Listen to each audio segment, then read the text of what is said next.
everybody, welcome back to Psyche Truth. My name's Abby and I'm going to be giving you a massage video today. We'll work the full back, get into the pecs and into the shoulders as well. So let's go ahead and get started. So I'm going to start with a little bit of jostling just to see where the tension really lies in her spine. Some areas don't really like to jostle that much. The spine doesn't have a lot of give, while other areas have more movement. If you can see, the spine really does move. So this is all just information. It shows me where she can really handle deep pressure and where I need to be more conscious around my pressure. It might be a little bit more strategic on how we affect this lower back.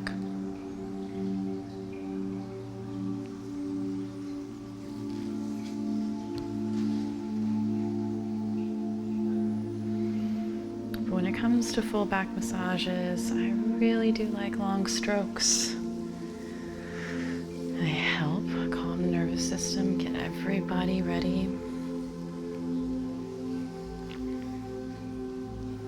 And the whole time, I'm just picking up information. This is my first time working on Fair, the model today. So I'm taking my time to get to know her body.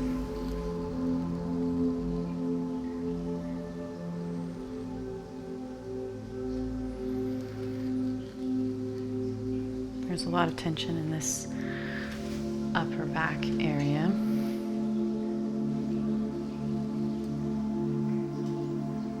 So I'm going to take my time here. I'm working the rhomboids a little bit.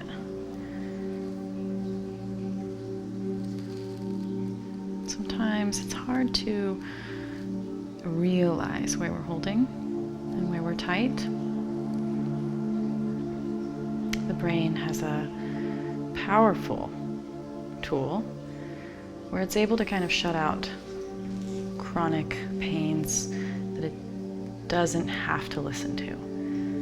So it can create numbness, it can create loss of feeling, or just out of sight, out of mind. But in a massage, there's so much information I'm feeding to my client's brain. Every time you touch someone, messages are sent to the brain.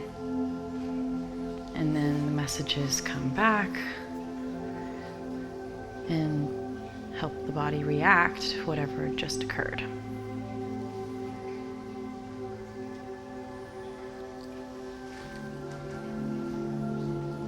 So I'm letting her learn by touching all of these areas that may have been on the back burner, just not acknowledged as much.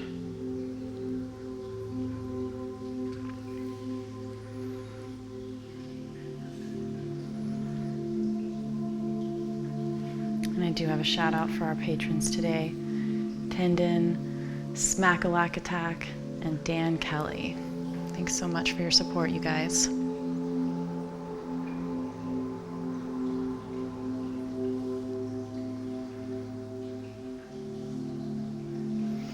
Now it's interesting here. The whole spine really is one system, and everything that changes one area of the spine or one vertebrae of the spine will automatically affect all of the others. It's somewhat impossible not to affect the entire bone and system structure that the spine really is, because it's so interwoven and connected. It's like a puzzle piece, or it's like a really big puzzle. And the vertebrae are the puzzle pieces. And the muscles are the people putting those puzzle pieces into place. So it's a complex structure. When you can't get one puzzle piece into place, the image is not smooth, it's not complete.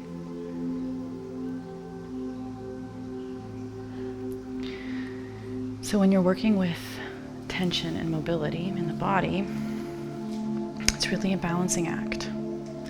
We're trying to find out why parts of her spine are more tense and parts of her spine are more loose. Usually, we have to compensate.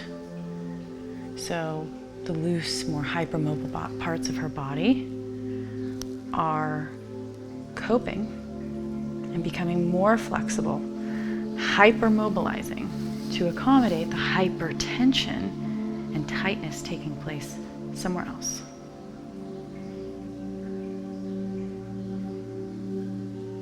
So for fair, we have a lot of tension and very tight and compact in the upper spine. You can even see it's quite flat.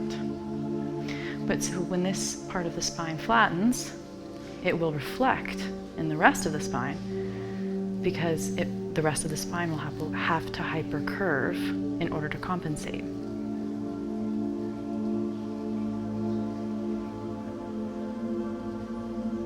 It's kind of like center never changes, but your ability to balance on center and to organize spatially and equally around center, that's what we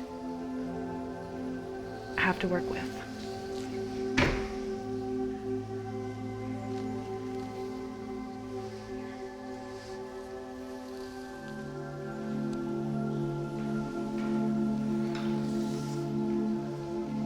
So now as we've worked a little bit of this, there is more integrity here in the lower back. As soon as it doesn't feel as loose and as wiggly, that's when pressure can really come in. Until then, I would advise against deep pressure. It can create more lower back pain than help it. People really stereotype flexibility and feel like it's health. However, hypermobility, which is a very extreme form of flexibility, is actually quite painful. And it causes compression on joints and nerves.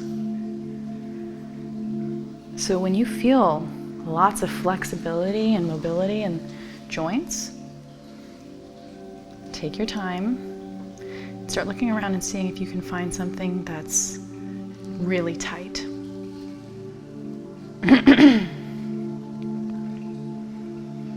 That hyperflexibility and mobility might just be compensating for something that won't move and it really needs to learn how.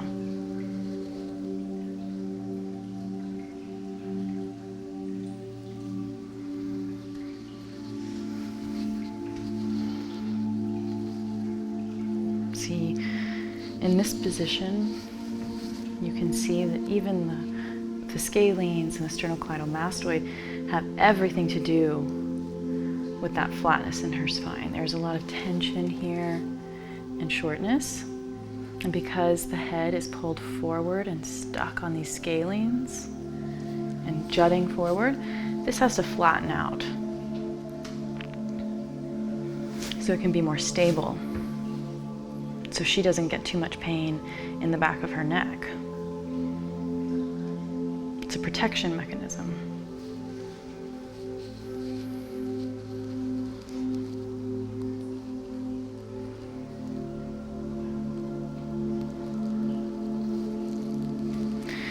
And now we can get to the other side.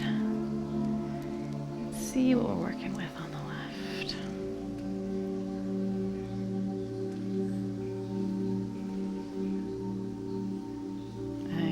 Simultaneously working this cervical spine while I'm palpating and kind of curiously looking around her lower back. There's not a lot of pressure here, but just enough for me to start understanding landmarks, gauging how the tissue is responding to the work.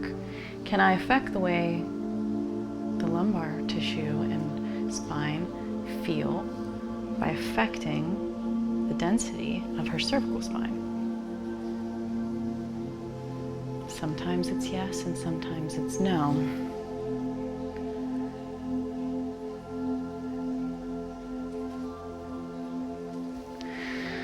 But ultimately I feel a lot of blocking and locking in the mid-back, upper back area. a lot of the times when we have flatness in the upper back, we are actually dealing with really tight pecs. So the front part of this scenario is working in a way that is pulling this out of its natural curve. Now, all of this is for your benefit. Your body wouldn't put you in a structure if it didn't think it was best for you. But we happen to need to negotiate those terms and start to understand what is it in the pecs that are holding on. And I just have to move this arm. What is it in the pecs that are holding her in this position?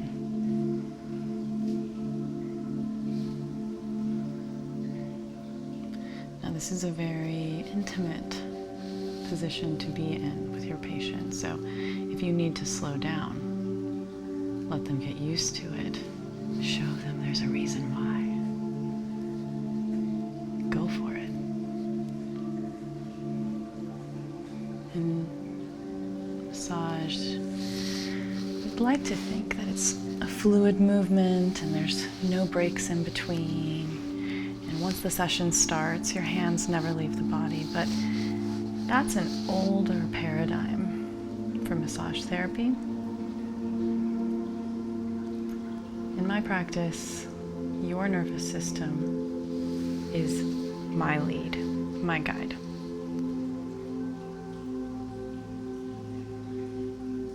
And at some point, the nervous system really needs to be shown what's going on, and there does need to be force, especially if there's been injury. But other times, the nervous system needs proprioception, holds,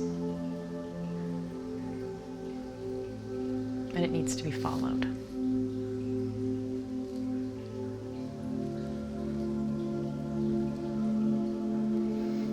So I'm feeling a relationship between her lats and that collarbone. And it's okay, we're not going to expect much. We're just going to say, hey, I feel your connection.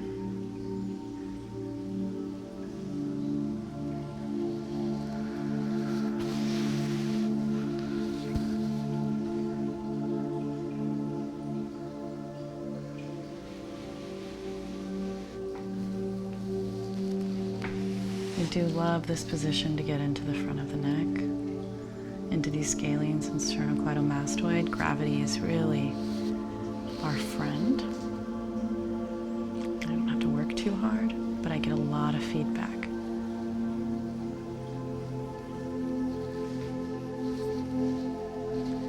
So here we have very tight sternocleidomastoid, and the attachment into the collarbone is really tugging from here, kind of pulling this part of her spine.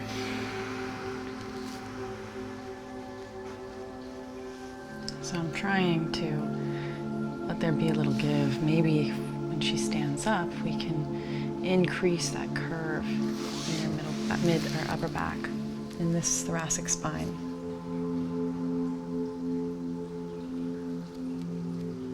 Natural curve is best.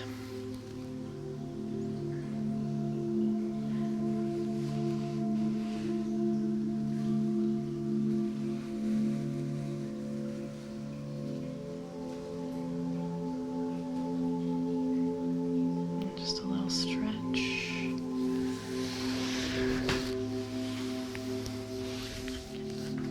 And now that we've worked that a little bit, we'll tune back into the spine.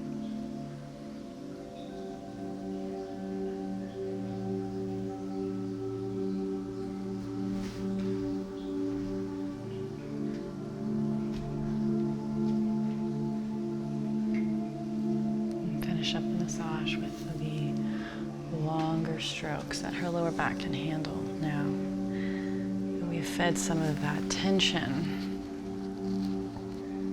and integrity back down into the sacrum.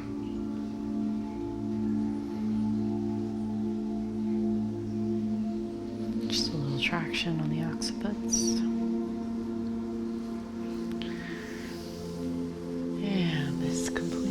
massage. I really hope you enjoyed that video, and if you did, please check out our Patreon page. Otherwise, I will catch you in the next massage video. Have a good week.